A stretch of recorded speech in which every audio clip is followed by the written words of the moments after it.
Hello everyone, welcome and welcome back to my channel. आजच्या दिवसाची जी माझी सुरुवात आहे ना, ती खूप फ्रेश झाली होती आणि सकाळीच मी मस्त कलिंगड खाल्लं होतं.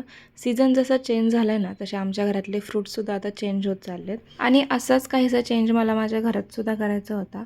हा जो सोफा तुम्ही बघताय ना, हा माझ्या लग्नातला सोफा आहे आणि या सोफ्याला आता 6 वर्ष कंप्लीट झालेत. आणि खूप दिवस झालं माझ्या डोक्यात चालू होतं की मला सोफा जो आहे तो आता चेंज करायचा आहे किंवा हॉलमधलं जी माझी बैठक व्यवस्था आहे ना, तीच पूर्ण चेंज करायची होती. सो लकीली आमच्या इथं क्लब हाऊसमध्ये एका सोफ्याची रिक्वायरमेंट होती. सो आम्ही आमचा जो सोफा आहे तो खाली क्लब हाऊसमध्ये शिफ्ट केला.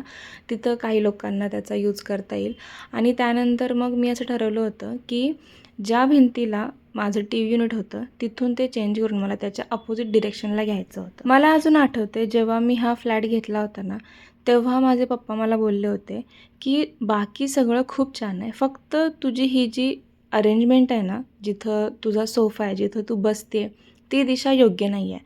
आणि तेव्हा ना मला असं वाटायचं की यार जाऊ दे, काय हे दिशा वगैरे अँड ऑल, हे याच्यावर माझा एवढा काहीसा विश्वास नव्हता. सो ती गोष्ट मी तशीच कंटिन्यू ठेवली. पण गेल्या काही दिवसात ना मला असं फील होत होतं की नाही ठीक आहे बाबा, त्यासाठी असं नाही, बट मला एक चेंज पाहिजे होता. म्हणून मग मी आज माझी सगळी कामं आवरायचं ठरवलं होतं, कारण आज मला सुट्टी होती आणि मला असं होतं की हां ठीक आहे, सुट्टी दिवशी पटपट काम आवरून घेऊ आणि त्यानंतर मग निवांत आरामसुद्धा करता येईल. सो सगळी कामं झाल्यानंतर मी इथं साफसफाई करायला घेतली. सोफा खूप दिवस झालं हलवला नव्हता, त्याच्यामुळे त्याच्यामागे खूप जास्त घाण झाली होती, ती साफ केली. आणि खरं सांगायचं झालं ना, तर मला आहे ना, हे सगळं जेव्हा आवरलं गेलं, सगळं साफसफाई झाली, त्यानंतर असं वाटत होतं की मी नवीन घरात आली आहे माझ्या. म्हणजे जेव्हा मी फर्स्ट टाईम या घरात आले होते ना, तसा फील येत होता.